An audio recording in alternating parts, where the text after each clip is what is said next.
Hello and welcome to The Well-Dressed Mind, where we explore the intersection of personal style and professional success.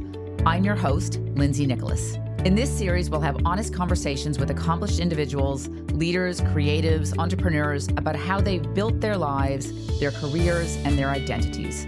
Because style isn't just what you wear, it's how you show up to the world.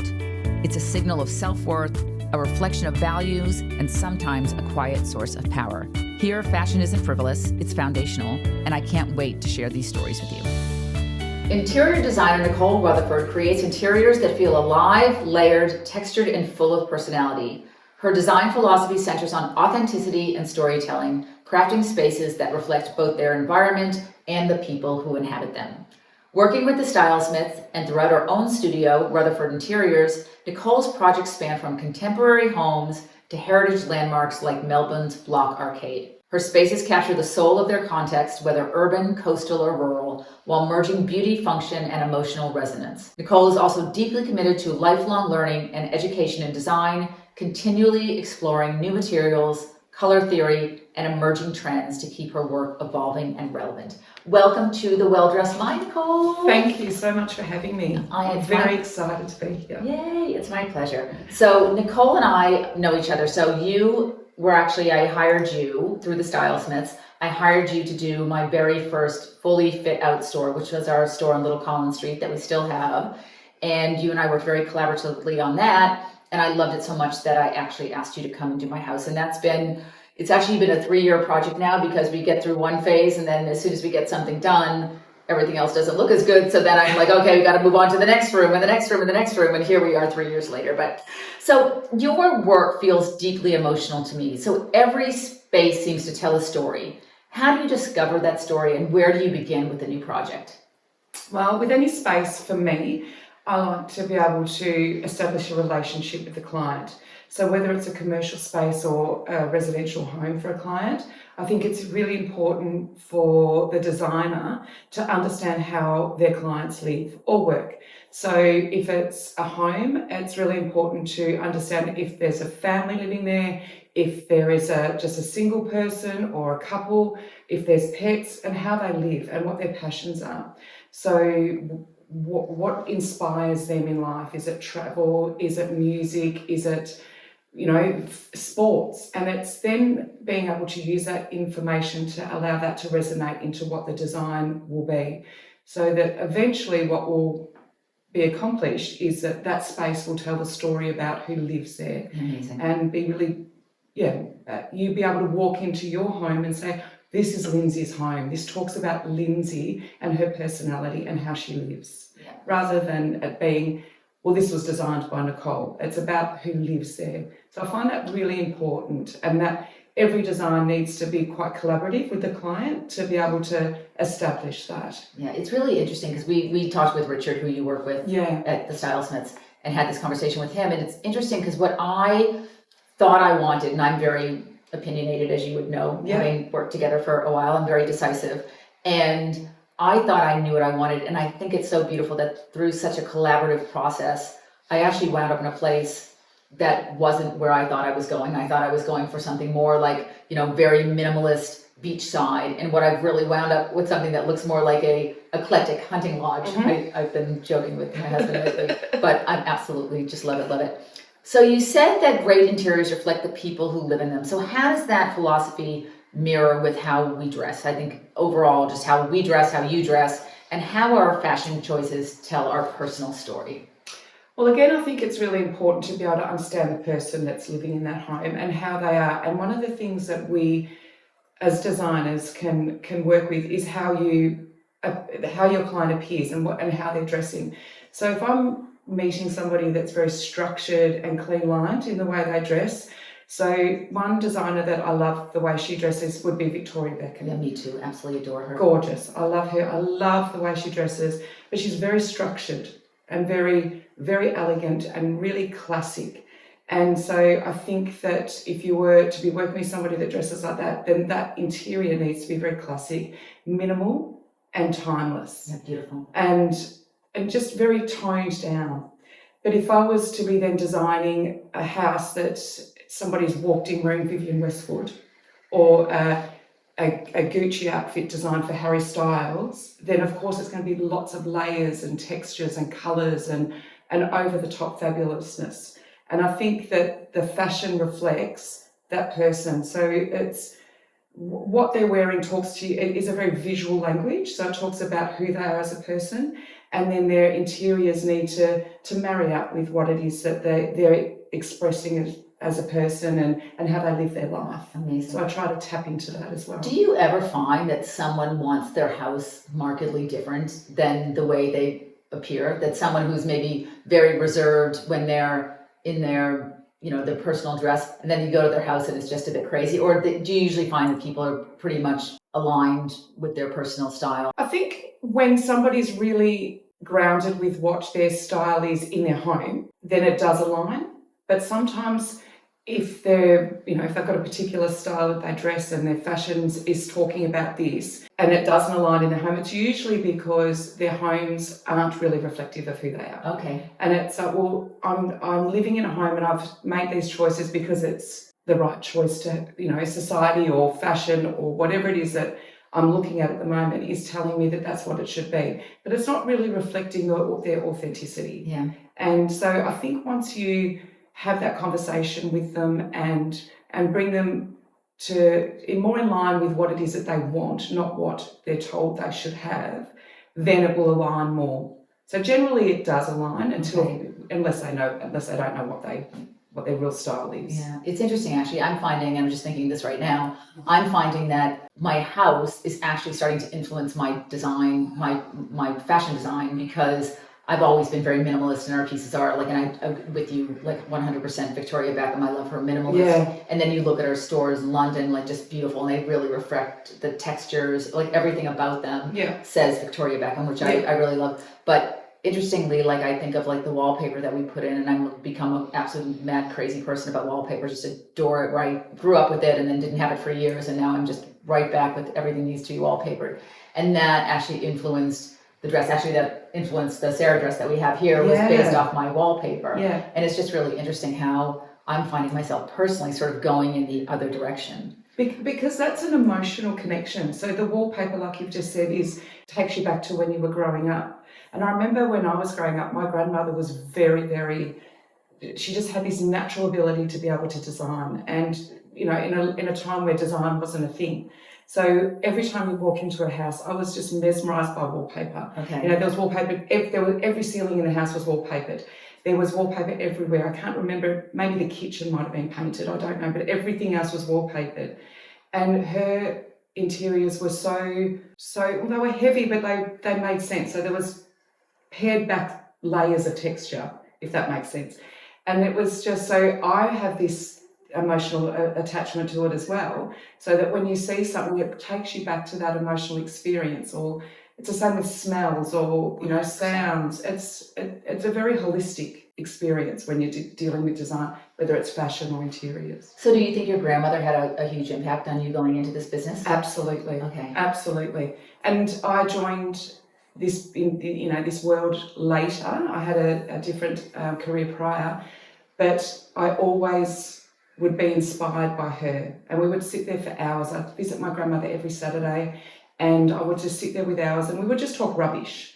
But she just was, not just in her interiors, but she was so beautifully dressed. I never saw her without a heel on, even her slippers. Oh, I love that. It was, and her hair, you would have to check the hair. Just check the hair. I've got a little bit of a cowlick here. Check the hair before I go out. And she was immaculate. And she was just, so she was just very inspirational for me and my career choice as a designer. I love that. My mother even did her gardening. She was always in a heel too. They probably got a little bit lower over the years, but I would garden in a wedge. Yeah. Like that was the thing. It's like a wedge because the heel can't get stuck in the dirt. Gorgeous? I love that. I love it. So your work, and definitely I know you and I have done a lot of this, your work is known for a lot of texture and richness. And how do you use materials the way a fashion designer might use fabric? So I think it's a very similar choice when you're working with fabrics. So, your choice of fabrics with your designs would be Am I using a silk or am I using a linen? They're both very different, and they're both going to give you a very different experience in how that garment would be designed, made, feel. Absolutely. And it's very similar in interiors.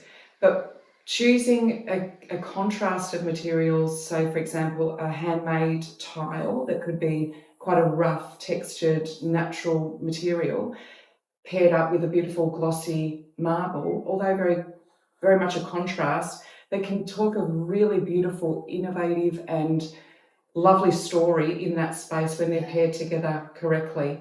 And it's okay to break some design rules and Absolutely. and I love that. I love breaking design rules.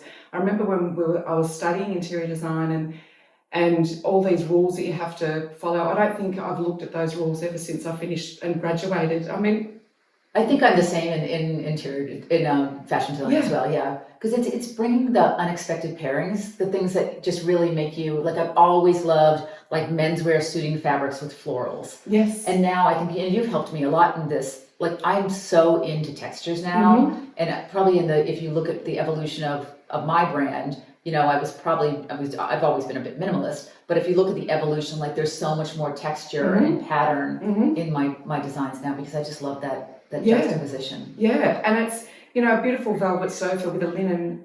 It could be something as simple as that, having a linen cushion on a velvet sofa, or as heavy as having multiple patterns laid on top of one another. Yeah. But, finding that the balance with that too is important, so that you're not over designing, so that there's not a competition within that space, and that they're talking the same language, even though they might be very different in colour or texture, but they still need to talk the same language. And so right, when you walk into a room, does your eye just immediately know that this is working or this isn't working, or does sometimes you need to spend a little bit more time with it? Sometimes I need to spend more time in it, and going back to, understanding who lives there as well. So it's, I think sometimes you can walk into a space and go, right, this, and this. But more times than not, that's not the case, because I think you need to feel it, and you need to feel the people that are going to be spending time there. And it really does need to reflect who they are, not about who I am and not about my design. It needs to reflect you or whoever it is that we're designing for. Yeah. That's a really important thing, and that does take time, and it also can evolve.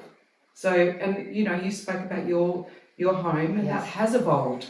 Yeah, you even told me recently, because we're working on lighting for over the dining table, and you're like, that's not what you asked me for. I'm like, that was a while ago when I asked you for that. Yeah, and things do evolve. I think it's really important, and I have never had the discipline to do this, but I do think it's really important, like if you move house, that when you're in a new space, as you said, you live in it for a while before you start just going in and doing interior design. Again, I have a trouble with patience, so that's not one of my fortes. But I do think you'll really know exactly what you said, how you use the space and what needs to happen. And then sometimes you might make a wrong choice if you do things too early before you actually live there. And it's not just even about the aesthetics of the space, it's about the functionality of the space. It's all good and well that I put this amazing sofa in here with this fabric, but if it's not how we're going to use it and it's not going to be functional, then it's a pointless addition. So do you think color psychology plays a similar role in fashion and interiors? Do you like, I've always heard things like you should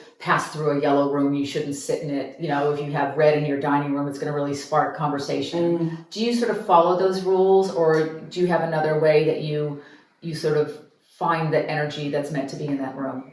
I do believe that colour definitely does play has a very strong influence, if you like, in interior design. But again, it comes down to who's living in that space. Some people need very warm, soft lighting, for example, or colours to be able to walk into a room and feel calm and feel relaxed and feel that it's their space.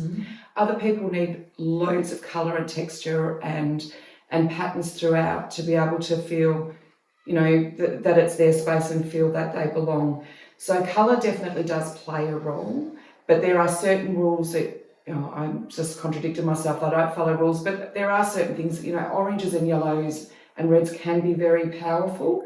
So depending on what the feeling is that you want in that space, yes, we can use them, but do we pair them back? And use them strategically for Yes, sure. yeah, absolutely. We even know, like, one of our best-selling pieces of all time was our Elizabeth suit in red, which a couple of our guests have actually worn on the podcast.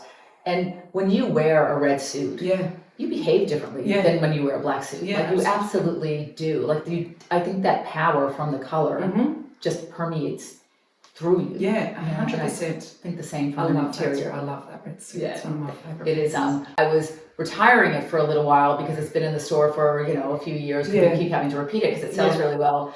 And then I was like, okay, I'm retiring it. And now that I started taking it, we just have a few sizes left. I'm getting people running up to the castle with burning steaks because everybody wants it back. So I think that we'll be seeing that suit back sooner than later.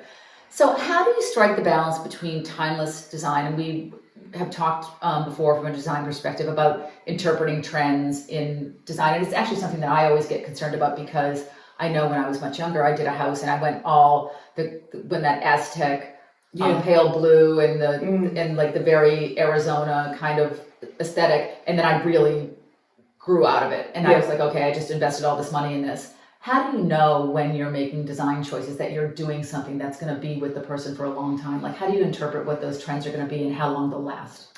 So again, it comes down to the people that are there. I think if it's authentic to you and you're really working with your true authenticity, then I think that it does become timeless. Okay. So rather than working out, right, well, this is currently a trend, so this is what we should implement, it's all about that authenticity for the client and how they live.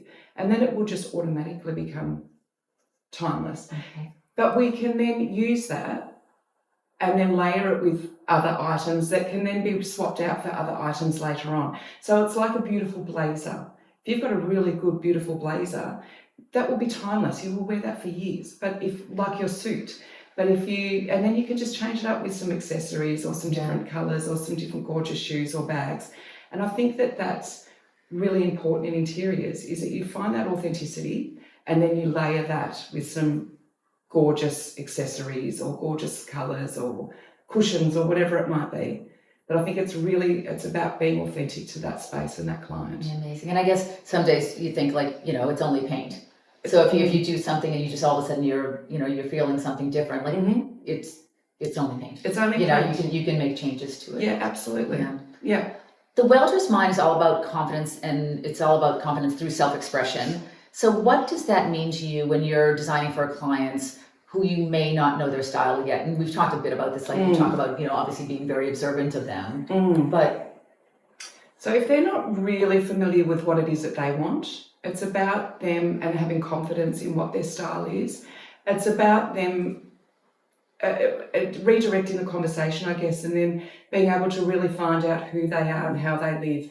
And then all of a sudden they start to realise what their style is. Okay. So, I do like that. I loved that when I went overseas and I saw this. Or it could be something that they're inspired by in nature. But they're just not sure that that's where they should be looking at just now. So it's finding what they find inspiring. And it could be art, it could be nature, it could be a holiday somewhere. It could be anything, but a lot of the time it could also be about their fashion. So the two align very well, I think. So if they're wearing a particular piece that you can spark up as a conversation, and why is it that you like that? And then all of a sudden this conversation then will evolve into what their style really is. And I think if you buy what you love, and I'm sure you would probably see this a lot in interiors as well. If you buy what you love, everything's going to work together. Even if you have, maybe even from a fashion perspective, maybe one day you're a little bit more conservative and one day you're a little bit more out there in color and, creativity. But I think if you love a skirt and love a jumper, sweater, they'll work together. You can make them work together. And I do find in houses. So do you believe if people just really buy what they love, ultimately it will work together? Yep, I really do, because they're proud to be in that space and it makes them feel good. And it's like you said about your red suit. People feel good in it. They hold themselves differently. They'll walk differently. You're going to walk into your space a lot differently when you're walking into a space that you love. And it might not be the space that your next door neighbour loves. It might not be the space that other people love. But if you love it, then you're going to take pride in it. You're going to take care of it and you're going to show it off. And then it just, people feel the energy in that space. 100%. Yeah. And I think it's so important, you know, Yeah. where you live, you're going to get up, you're going to look at that every morning, you're going to walk Yeah. down the hallway. Yeah. It's going to guide how your day begins and 100%. guide how your day ends. Absolutely. You know, there's nothing better than coming home to a space that you love. You've worked really hard, you come home, it might be that you sit down with a glass of wine, you're sitting there with your partner, you have a chat about the day, but automatically you just feel relaxed at home and proud to be in the space that you're in. Yeah. And I think authentic too is just the word that came to my mind as well when you were talking. You know, that if it's genuinely you, you know, you're gonna fit into that environment really well and just feel instantly comfortable, even if it's a crazy color scheme, if that's sort of where you're, you know, where your absolutely. head is at. Yeah. And it's human. It humanizes the space for you. Is there a fashion moment in your life, something that you wore or experienced that gave you the feeling of empowerment, really something that really defines you? I guess a couple of questions in here. Something that really defines you, and then how do you dress differently, or do you dress differently for big special events versus just how you dress in your day-to-day life? I don't think that there's an outfit or a piece that I can reflect back on, but more a time. Okay. So when I was growing up, I really had no confidence. I had a very little confidence. So I would dress in a way that would allow me just to blend in. So I would never stand out. It's so interesting knowing you, because I would never guess that. Okay. So very much so. And you know, for many different reasons, I was like that, but I was very, just don't look at me. I don't want anyone to look at me. I don't need to stand out. I don't like the way I look in clothes. So let's just blend in. And I know this sounds very cliche, but the moment I turned 50, I started to have a very different outlook on life. And it wasn't deliberate, it just happened organically. And now I choose to dress the way I want to dress. Wow. I could not care less what other people think. It's about how it makes me feel. And I think that reflects in the way I work and the way I have personal relationships, the way I just conduct myself in every day. And I feel good about the way I dress. And it's got nothing to do with fashion. It's just, if I put it on and it feels good, I'm choosing it. If I love it, I'm wearing it. And I think that's, you know, I've got a daughter and I've got a son as well, but I really want them to be able to do that as well. So, and I haven't, again, it's not been a deliberate decision that I've done this, but it just, reflecting back on it, I think I like to be able to do that now, and I want my children to be able to do that. And I think they do, but that's, you know, me saying that that's how it affects my personal relationships. So I don't think it's any particular item. It's just been a shift in my life. That's so interesting. Yeah, and so I love it. Being in the 50s, I'm coming to the very tail end of being in my 50s. I've got another year till the big 6-0. But I love being in my 50s. Yes. It's just you, because you really do. You just shed that caring of what other people think of you. Like, you have to obviously be good to other people and like live a life that you're very proud of. Yeah. But it really does boil down to having that. It's just the confidence that I think comes with age that you can't have younger. And it's not deliberate, is it? And I just saying, you know, it's important to behave in the way other people expect you to. So I don't mean it in that sense, like you just said, but it's about me holding myself and being confident in myself. And so that's exactly the feeling that I want to create in people's homes. So that level of confidence and that self-love, I guess, in your own skin and space, that's what I want people to feel in their homes. So hopefully the way that I've changed reflects that in people's homes, and that's what I'm trying to create. Amazing. Okay, I'm going to ask you a question because I'm just very curious the answer to this. What is the best closet you've ever done in your interiors? What makes... I mean, I have my dream closets. What makes for a dream closet? Space. Okay. You need space. For a dream closet, you need space. So I think a space that's a room. I had that in one house at one point. I did have a room for my closet. Yes. Yeah, I think it was meant to be a nursery or something like that, and I put railings up all over it. Yes. I would sit in there and listen to music and just be in heaven. Yes. And I think that's beautiful, again, because you're enjoying that space. And, and I think for a closet, beautiful lighting. You need to be functional. One of the things that I'm really mindful in closets when I'm designing them or dressing rooms is being able to see. Yes. So being able to, if you've got I like closed doors too. Some open. I like to have things that are on show. So, your gorgeous bags, your gorgeous shoes need to be on show. They deserve to be on show. But then there's other things that need to be closed away. So when those doors open, you need to be able to see. Yeah. So that's a functional element. Yeah, I love when you open a closet door and the light goes on. I think that's really important too. Yeah, it is, really is. But I think having space to be able to walk around and parade around in your own dressing room is really, really luxurious and beautiful. I think it's a wonderful word, because I think that is like the ultimate luxury, is having a closet that, it's just like they say, a bath is a luxury. I think just having a beautiful closet is an absolute luxury. Yes. So how do you stay inspired creatively? So what parallels do you see between the evolving design trends, and I'm always so fascinated with design trends, and the way fashion moves from season to season? I do love the fact that, we don't build really in seasons, we build things that are timeless, but I do love the fact that you can do something in interior design and it is going to last a lot longer than probably most fashion trends will last. Well, I think that both are very aligned. I think that both dictate one another if you're looking at trends, especially with colours and, and textures, I guess, and, whether we're heading into a simplicity line or something that's a little bit more structured. But I think that they're both so innovative, but also very nostalgic. And I think that it does come around. All fashion comes around, all interior fashion comes around. Yeah. And so I love learning about all new innovative and new materials and new directions in design. But I also like to be able to reflect on what history tells us. Mm-hmm. And one of the most exciting things that I have found in the last couple of years post-COVID is that we've gone from having really grey interiors to really fun interiors. Yes. And one of my favourite design eras is modern mid-century. Me too, 100%. Love it. And I think that was established on a very similar platform as what post-COVID has, in that it was post-war. So that, we've gone from having this really dark period in our world to all of a sudden the world's alive again. So everyone's just going wild. Yes. And they're going to do whatever they want. And it's fabulous, and there's colour and there's texture, and that was evident in interiors and in fashion. And I think we're seeing the same drive now in interiors. People aren't frightened anymore to do colour and layers and just be wild. Yeah, I love it. We moved into our place that we live now, my husband and I, in Melbourne, about 2 months before lockdown hit in Melbourne.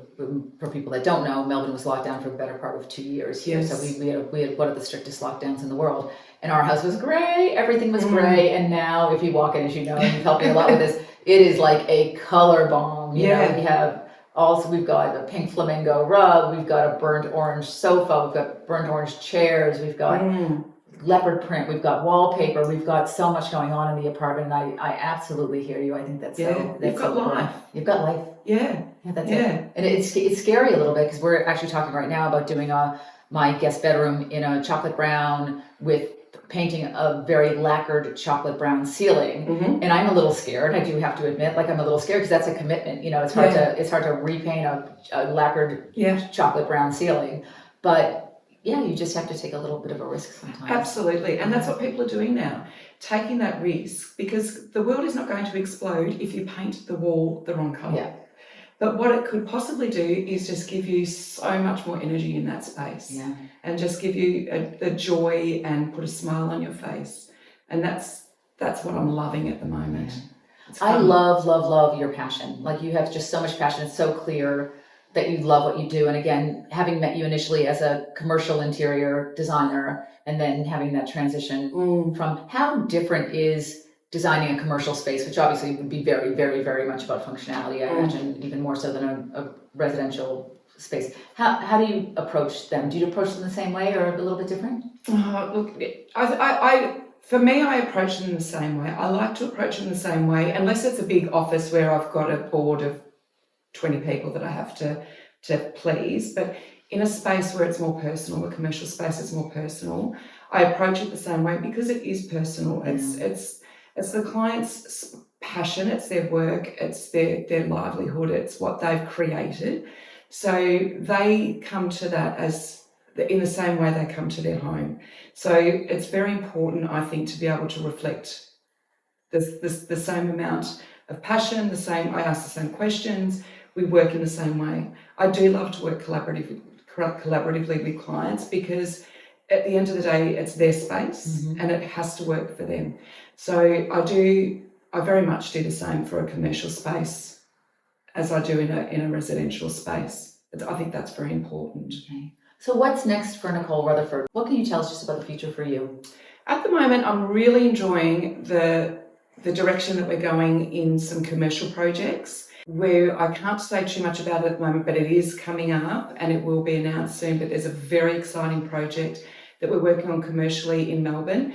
And again, this is it's a one business owner, so I get to have that same personal experience with this client as what I would in a residential home. Okay. And this is going to just blow people's minds because of the amount of courage this client's had. And like we were just saying, I love it when clients have got courage and that they allow the design just to go in a really bold direction. So this is going to be a very cool one. But I'm enjoying the journey that I'm on at the moment. I want to continue to grow. I love learning and I love doing lots of professional development in design. So hopefully that will just elevate it more. But I also love the innovation in design. I love the evolution in design, but I also want to maintain my own design DNA. Okay. And just really just make sure that grows, but just maintain it because I really am enjoying the journey that I'm on. I've got some fabulous clients at the moment, as you know, but it's just, I'm really enjoying that. I have got a fabulous team that I work with. You've met Richard. So at the moment, I'm really just wanting to continue that path. And you've done some really very eclectic, very different style. Like we talked, when I first met you, I remember looking at your portfolio and thinking it was a lot of coastal country kind of vibe, and then just seeing all the different types of work you've done and your work with color. So we will definitely put a link in the show notes to Rutherford Interiors and also to the Stylesmiths, so people can just see the beautiful work that you've been doing. Thank you. But it has been an absolutely massive pleasure to sit down with you. We talk all the time anyway, but it's been wonderful to talk to you on the Well Dressed Mind podcast and have you as a guest. It's fascinating. Thank you, and I love it. And thank you for having me in your store. Again, I love everything here.